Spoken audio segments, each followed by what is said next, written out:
man ka doon kami baritang hube na marulong uba tapchin isen ladangi penret yaladi sisir kasingin babi Lam shakal tisam son singin sham lanon yin kerdu have a try long unong out lang bro yin kerdu la tengkiwan kisika jengjo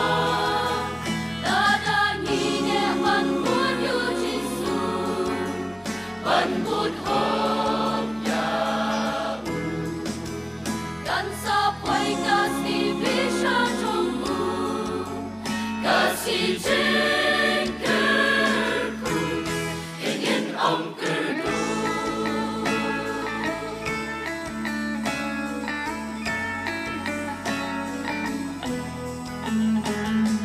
Em hari en ya Ka ba em ka long ba sa sa Ban itu nang shun so kumba kalong kabacho Mun sin yam la ban bu idin chat chong u Ni ata tin yaki dan ti u jisu Kade kamun play ka atyar bari maklakam Tanda ka jingit ya ka doon ng mawin kanyang Wat atatin mau iti unyala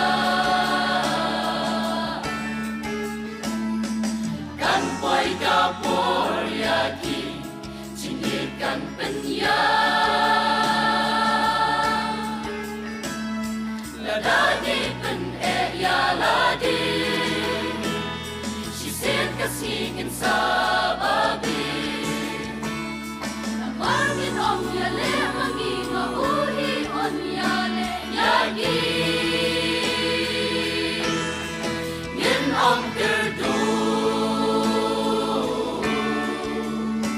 Have a try long unong ablang ro Ngin om kerdu Tengkiwan kisika jingjo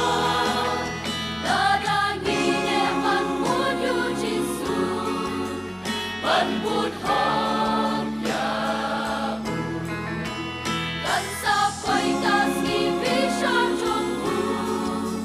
Kasi jing kerku Ingin om kerdu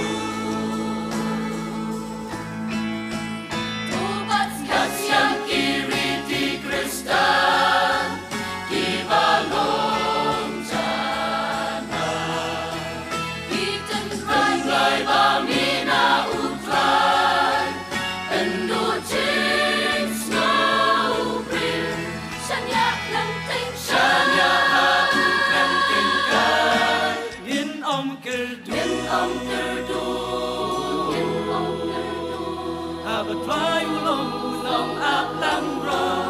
Hình yên kerdu La tengkiwan kasika jingjon Ngin kerdu Have a try long unong ap lang ro Ngin kerdu La tengkiwan kisika jingjo Dadangine man munyu jisu Ban bút hộp ya Kan sa quay kasi visha trong bu Kasi jing kerku Ngin om kerdu